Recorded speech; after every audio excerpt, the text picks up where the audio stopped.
네, 위클리 테스트 보겠습니다.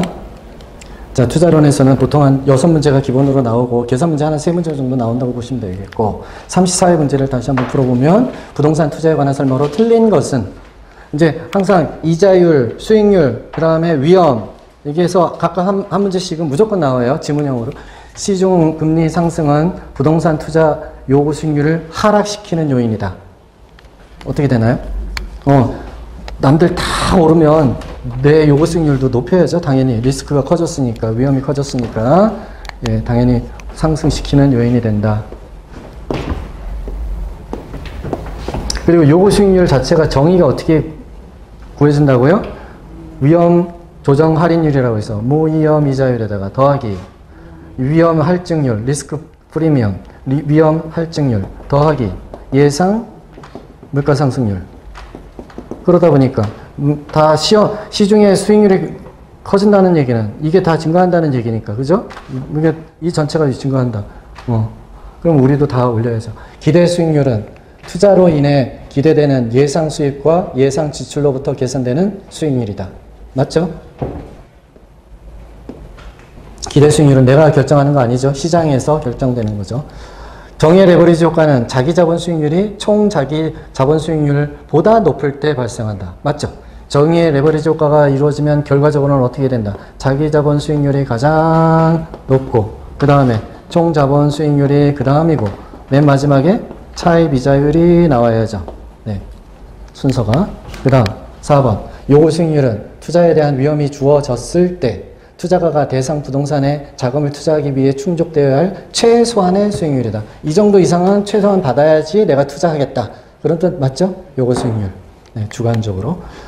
부동산 투자자는 담보대출과 전세를 통해 레버리지를 활용할 수 있다. 맞나요? 맞아. 답은 1번 하락이 아니라 상승시켜야죠. 그 다음 이거는 뭐 수업 시간에 다 해봤고 어떻게? 3% 더하기 4% 더하기 2% 하면 9%. 9%를 뭐로 9%로 나눠준다? 기대수익 4,500만 원을 나눠주면 답은 쉽게 나오는 거고요. 자, 부동산 투자 위험에 대한 설명. 이제 위험 나오죠? 아까 수익률 나왔으니까. 네.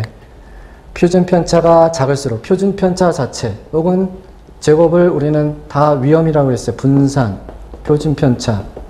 다 위험을 뜻한다. 표준 편차가 작을수록 위험은 작아지는 거죠. 네. 위험 회피형 투자자는 변이 개수가 작은 투자안을 더 선호한다. 맞죠? 변이 개수 뜻은 뭐였어요? 변이 개수 뜻은 1%당 위험의 크기. 네. 기대 수익률 R%당 위험의 크기. 이렇게 표현했어요. 그렇죠? 그래서 이걸 퍼센트로 나타난 것이 변이 개수라고 했습니다. 작은 것을 선호한다. 왜? 위험? 회피형이니까. 경기 침체, 인플레이션 심화는 비체계적 위험에 해당한다. 체계적 위험이다. 체계적 위험이죠. 비계는 줄일 수 있다고 했습니다. 네. 부동산 투자가가 대상 부동산을 원하는 시기와 가격에 현금화하지 못한대요. 그 거래가 잘 안 돼서 현금화 안 된다는 게 유동성 위험 맞죠? 네, 유동성 위험 맞다. 그 다음 부동산 투자의 분석 기법 및 위험에 관한 설명으로 옳은 것은 또 위험을 한 번 더 나왔네요. 34회에서는 경기 침체로 부동산 수익성이 악화가 야기되는 위험은 사업 위험에 해당한다. 맞겠죠? 뭐 코로나가 와서 잘 안 됐다. 사업위험. 공실률, 부채 서비스액은 유효 총소득을 산정하는 데 필요한 항목이다. 유효 총소득은 어떻게 계산돼요? 유효 총소득은 가능 총소득에서 뭘 차감한다? 공실 차감하고 또 기타 소득을 해야 더해주면 유효가 나오니까 공실 아니면 기타인데 네. 부채 서비스액은 상관없죠? 네.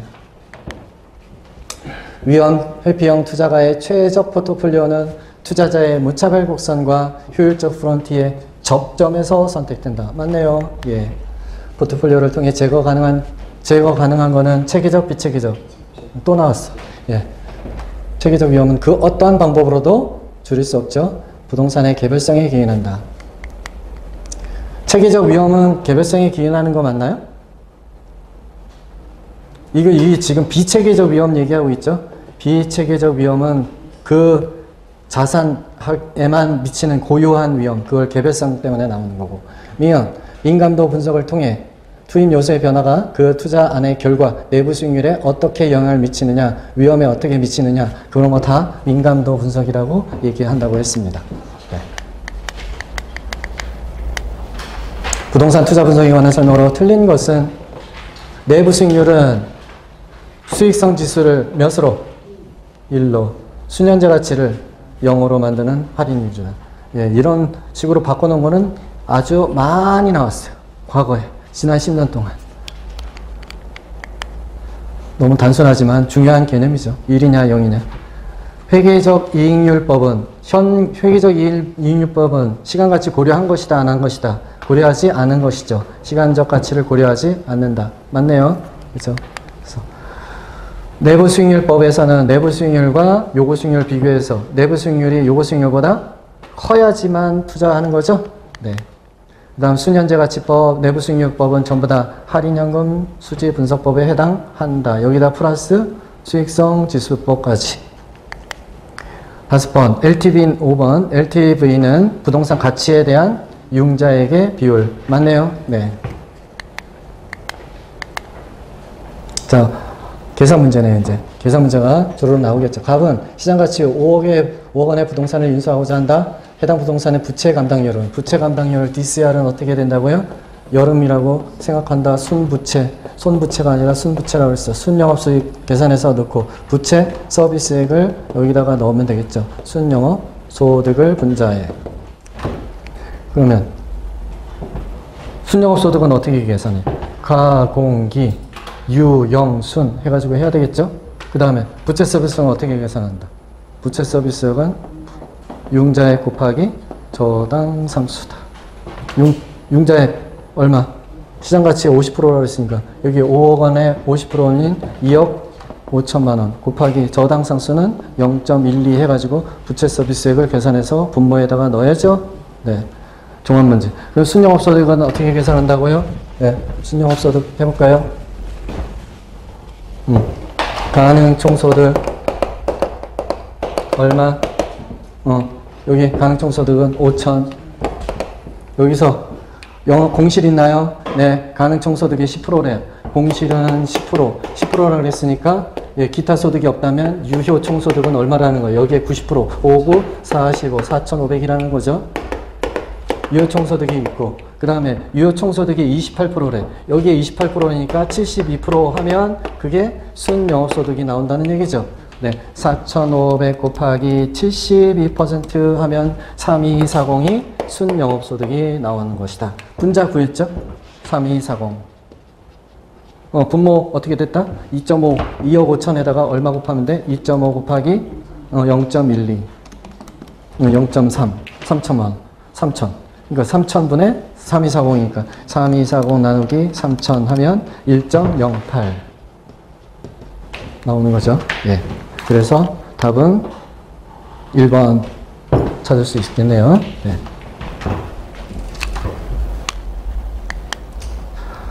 다음 자료는 A부동산의 1년간 운영 수지이다. A부동산의 세후 현금 흐름 승수는, 세후 현금 흐름 승수는 또 어떻게 구하면 돼요? 가능 총소득에다가 또 공실 빼고 기타 더하고 그 다음에 그러면 유효가 나오고 유효에 영업경비 차감하면 순 나오고 순에서 부채 서비스에 빼면은 뭐가 나온다? 세전 나오고 세전에서 뭘 뺀다? 마지막으로 영업소득세를 빼면 부세 영세 하면 세후 나오니까 이거 맨 마지막에 있는 거 구하라는 얘기잖아요. 차근차근 하는 수밖에 없죠. 시간 걸려도. 자, 총 투자액은 5억. 그 다음에 지분 투자액은 3억 6천이니까 얼마 대출 받았다? 1억 4천만 원 대출 받은 거죠. 그 다음 부채 총가등액은 6천, 총소득은 6천. 그 다음에 공실률은 15%래. 15%니까 얼마예요? 이거 기타가 없으니까 유효 총소득 바로 나와야죠. 여기에다가 85%. 6천 곱하기 85% 하면 나오는 거잖아요. 6천 곱하기 85%는 5,100. 야, 영업경비 영업경비를 여기서 찾으라는 얘기네. 영업경비 어떤 거 영업경비인가요? 하나밖에 없네요. 재산세. 그죠? 다른 거는 또 없잖아. 그렇죠? 그럼 재산세가 영업경비니까 500을 빼면 되는 거죠. 그러면 순영업소득은 얼마? 4,600이 되겠네요. 그렇죠? 그 다음에 이제 부채서비스액 계산해야죠. 부채서비스액은 어떤 거예요? 원리금 상환액 써있다. 그죠? 원리금 상환액 다른 이름이 부채서비스액이라고 했으니까 이걸 빼주면 세전이 얼마? 4,000 나온다. 4,000에서 영업소득세를 빼야죠. 영업소득세 400을 또 빼니까 3,600만 원이 나온다. 세전 현금 흐름 3,600만 원. 네. 그런데 지금 물어보는 건 뭐예요? 세후 현금 흐름을 물어보는 게 아니라 승수다. 세후 현금 흐름 승수는 분자는 뭐를 나눈다? 지분 투자액을 나눠야죠. 뭐로? 세후 현금 흐름으로. 지분 투자액은 얼마? 3억 6천만 원. 세후 현금 흐름은 3,600만 원. 따라서 10배. 10이라는 뜻은 무슨 뜻이다? 3,600만 원씩 계속 매년 벌으면 3억 6천 원 지분 투자액을 10년 동안 회수할 수 있다. 그런 뜻이라고 했습니다. 승수는 투자 회수 기간. 자, 다음은 갑은 아래 조건으로 부동산에 10억 원을 투자해야 했는데 이에 관한 투자 분석에 대한 산출값으로 틀린 것은, 그러니까 이거는 뭐 비율 분석법에서 또 나왔죠. 네, 순영업소득, 원리금 상환액, 유효총소득 나왔어요. 지분 투자액 나왔어요. 유효총소득은 어떻게 계산하면 되나요? 유효총소득은 가공기, 유형수 나가야 되는데 가능총소득이 주어져야지만 계산할 수 있어요. 그래서 이렇게 나와야 되는데 지금 가능총소득이 보기에서 주어졌습니까? 없습니까? 없어. 그러면 계산할 수 있는 방법은 요거 가지고 힌트를 얻어야 되겠죠. 유효 총소득은 뭐분의 뭐를 한 게 유효한 총소득 가지고 분자 총 투자액을 나눴을 때 나오는 숫자다. 근데 총 투자액은 우리가 아나요? 얼마? 10억 주어졌어요. 네. 집어넣어. 분모는 몰라요. 그런데 그 값이 4라고 했으니까 서로 자리 바꾸면 되는 거죠. 그래서 유효 총소득은 10억 나누기 4하니까 2억 5천만 원.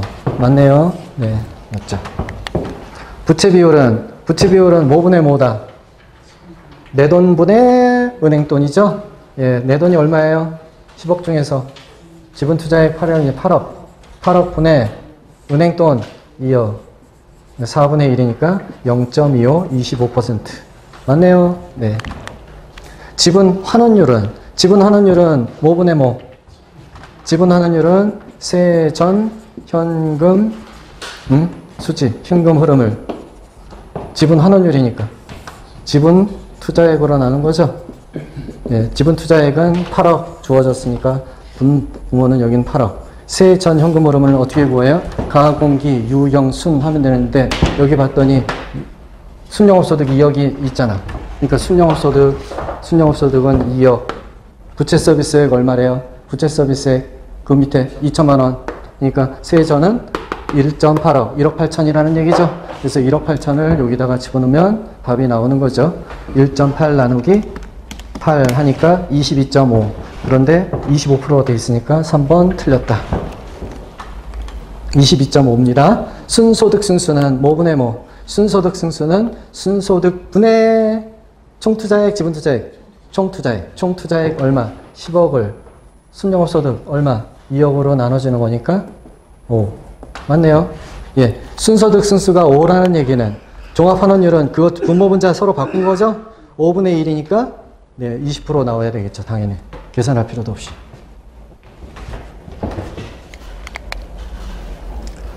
자, 수익형 부동산 31회입니다. 간접 투자에서 자기 자본 수익률을 상승시키는 전략. 자기 자본 수익률을 상승시키는 전략이래요. 예, 돈을 더 벌기 위한 전략으로서 틀린 것은 임대 관리 잘해야 돼요. 예, 공실료를 줄이면 내가 돈 더 버나요? 당연한 얘기죠. 예. 그다음 자본이득 등대를 위한 자산가치를 비싸게 팔아먹으면 되죠. 네. 그다음 세금 감면이 되는 도관치를 이용한 세금 절세하면 내가 돈 더 버는 거죠. 맞네요. 효율적 시설 관리를 통한 운영 경비를 비용을 절감하면 그것도 내가 돈 더 버는 거 맞다. 다 맞는 얘기죠. 네. 5번 저당 수익률이 총 자본 수익률보다 크다. 이거는 우리는 이런 경우에 어떤 효과? 부의 레버리지 효과죠. 빌려서 투자하면 투자할수록 더 빌릴수록 손해가 더 크니까 부채 비율을 높이면 어떻게 돼? 자본의 자본 수익률은 더 작아지죠. 네, 손해 나는 일이니까, 그죠? 네. 다음 자본 환원율. 자본 환원율 아까 우리 어떻게 생각하자고 그랬어요? 처분에 대한 캐시플로우는 빼고 나머지 영업 현금 흐름에 대한 캐시플로우 수익률을 다른 말로 자본 환원율이라고 한다고 했어요. 그죠? 그냥 수익률 높이는 일이다라고 생각합니다. 옳은 것은 자본의 기회 비용을 반영함으로 자본시장에서 시장금리가 오르면 나의 요구 수익률도 올려야 돼요. 내 수익률도 당연히 올려야 되겠죠. 다 모든 게 다 올라간대요. 다 같이 올라가는 거죠. 부동산 자산이 창출하는 순영업소득에 해당 자산의 가격을 곱한 값이다. 자, 종합환원율은 어떻게 계산해요? 종합환원율. 종합자본환원율. 식이 어떤 거예요? 총 투자액을 뭐로 나눴다? 순영업소득으로 나눈 거죠. 자, 그러면 순영업소득에 해당 자산의 값을 곱한 거예요? 나눠준 거예요? 나눠준 거죠? 곱해서는 안 나오잖아. 예, 자본 환원율이 지금 얼마로 나와요? 총 투자액 나누기 순영업소득 해야죠. 자산 가격을 순영업소득으로 나누어줘야지 나오는 거죠. 디귿 자산 상승에 대한 투자자들의 기대를 반영한다. 그렇겠죠? 예. 투자자들의 기대를 반영한다. 기대 수익률이 다 올라가면 종합자본 환원율도 올라갈 수밖에 없죠. 이게 첫 번째 얘기랑 똑같은 얘기잖아요. 자본 환원율이 상승하면 자산 가격이 상승한다. 이게 올라가면 이것도 올라가죠? 예. 이게 5% 주던 게 그 10% 준대요. 그 건물 투자하면 그 건물의 가치는 올라갈 수밖에 없죠? 가격이. 프로젝트의 위험이 높아지면 자본 환원율도 상승한다. 맞나요? 네. 위험이 높아지면 위험하고 예, 환원율, 자본 수익률은 올라갈 수밖에 없죠. 더 올려야지. 위험이 크니까. 지금 틀린 거는 리온만 틀렸네요. 네. 자본 환원율에 관한 설명으로 옳은 것을 모두 고르. 이건 지금 했던 문제 반복됐네요. 이거는 수업 시간에 우리가 풀어봤습니다. 그렇죠? 네. 다음 2년간 현금 흐름을 이용한 다음 사업의 수익성 지수는 수익성 지수는 어떻게 구한다?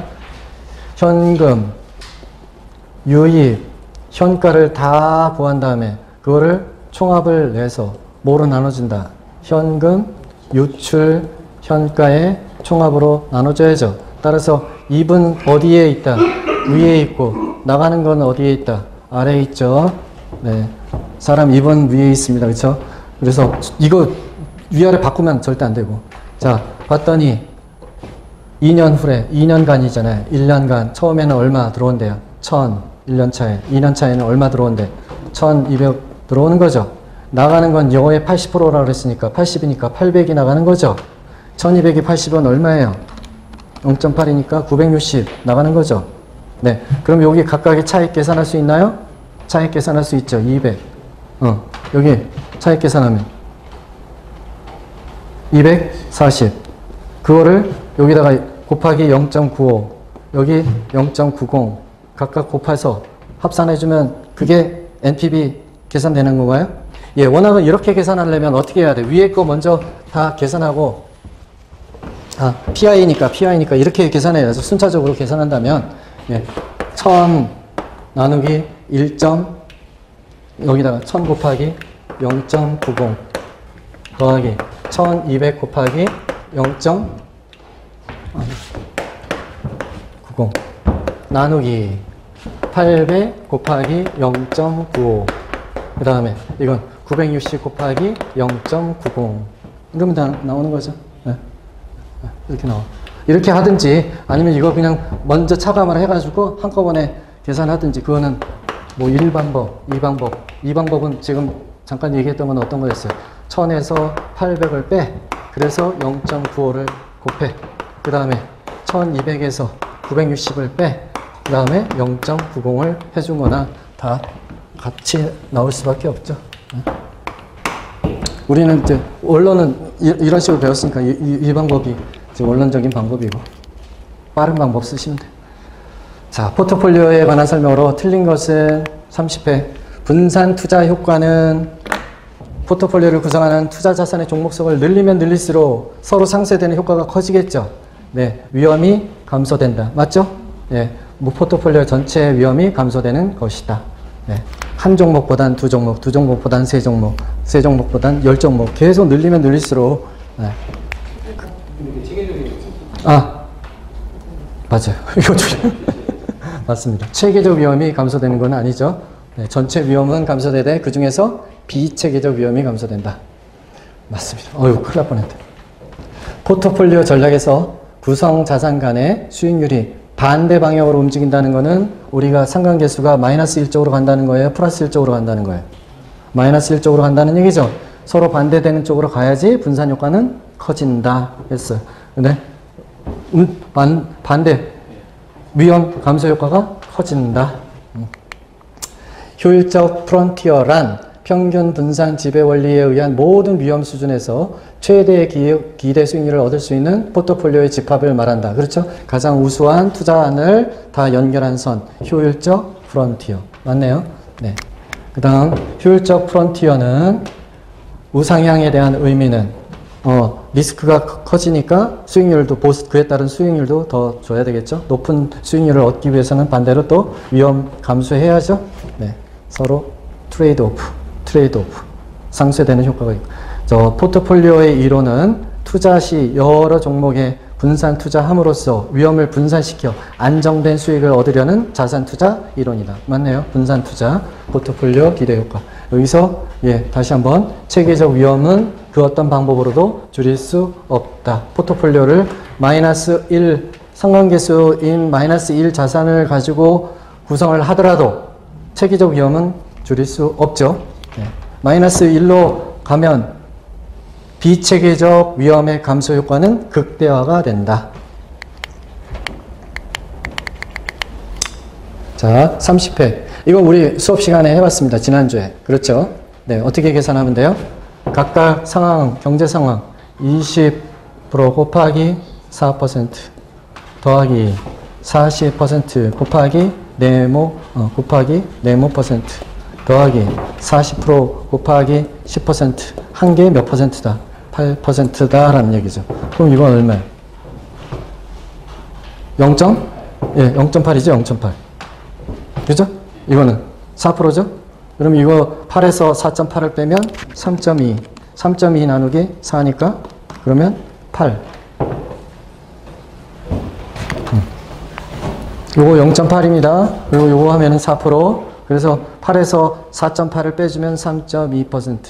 3.2%를 요 앞에 있는 40으로 나눠야죠. 나누면 0.8%. 화폐 시간 가치에 대한 설명으로 옳은 것은 은행으로부터 주택 구입 자금 대출한 가구가 스터디 자료를 우리가 공부를 먼저 했었던 거군요. 매월 상환한 금액을 산정하는 경우 부채 서비스액은 융자액 곱하기 저당 상수 감채긴 개수 틀렸다. 연금의 현재 가치 개수와 저당 상수는 서로 역수이다. 현저 맞네요. 연금의 미래 가치란 매 기간 일정 금액을 불입해 나갈 때 미래 일정 시점에서 원금과 이자의 총액 정기 적금의 만기 상환금 맞네요. 일시불 현재 가치 개수는 할인율이 상승할수록 작아진다. 일시불 현재 가치 개수는 n분의 1 이걸 말한다. 그죠? 그러니까 R이 커지면 일시불 현가 개수는 작아지죠. 네, 틀렸다. 임대인 A와 임차인 B는 임대차 계약을 체결하고자 한다. 향후 3년간 순영업소득의 현재 가치는 순영업소득은 어떻게 계산이 되나요? 저기서 들어온 돈, 나가는 돈만 주어졌으니까 그것만 따져야 된다는 얘기죠. 다른 거 고민할 거 없이. 네. 1년차, 2년차, 3년차에 계속 들어온대요. 얼마씩? 5천만 원, 5,200, 5,400, 200씩 들어온다는 얘기죠. 증가해서. 맞나요? 네, 1번. 근데 영업경비는 얼마씩 나온대요? 2천만 원 나가고 또 2,100만 원 나가고 또 2,200만 원 나간다. 그런 뜻입니다. 그렇죠? 네. 그럼 순영업소득은 얼마예요? 여기 3천. 여기는 3,100. 여기는 3,200. 근데 이거는 각각 시점이 틀리죠. 1년 후에, 2년 후에, 3년 후에 순영업소득이다. 근데 거기에 1년 후에 현가계수 0.95 곱하면 되고, 여기는 0.90 곱하면 되고, 여기는 0.85 곱해서 다 합산하면 되는 거죠. 네. 계산은 뭐 어렵지 않은 거고, 그 개념을 확실하게 이해만 하면 쉬운 문제가 됩니다. 네. 그러니까 이거 이제 딱 보는 순간 빠른 사람은 어떻게 하겠어요? 바로 3,000, 3,100, 뭐 3,200 써놓고 그 다음에 여기다가 0.95, 0.90, 0.985 해가지고 이거 혹시 단순 계산기에 메모리 이용하시는 거 아시죠?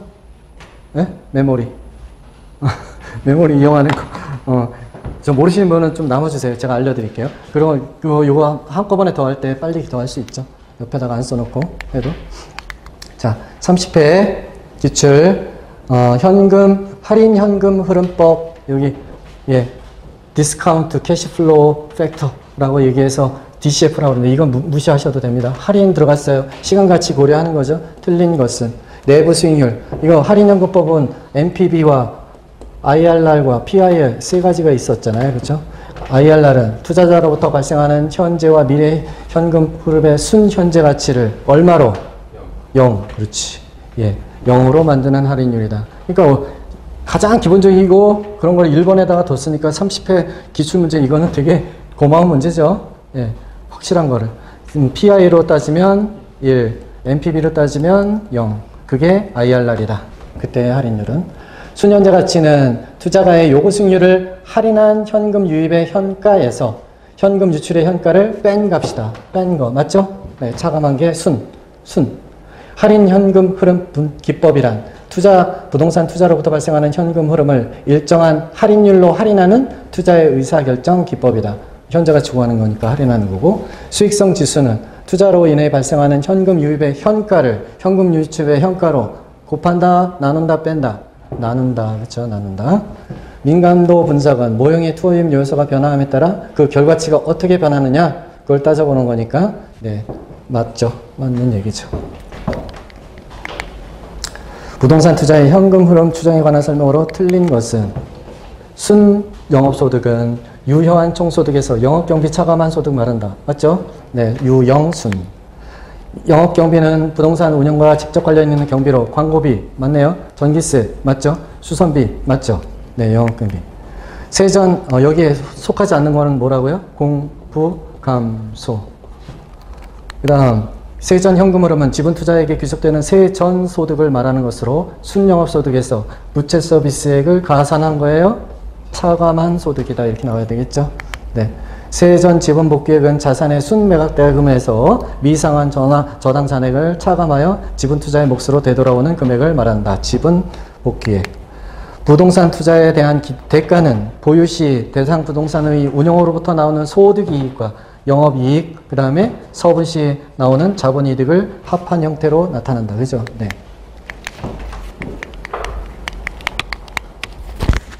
비율 분석법을 이용하여 산출한 것으로 틀린 것은 자, 이렇게 나와 있어요. 그러면 LTV는 어떻게, 뭐분의 뭐? LTV는 1억 분의 요거 부동산 가치가 2억 분의 1억 이렇게 되니까 50% 나와야 되겠네요. 네.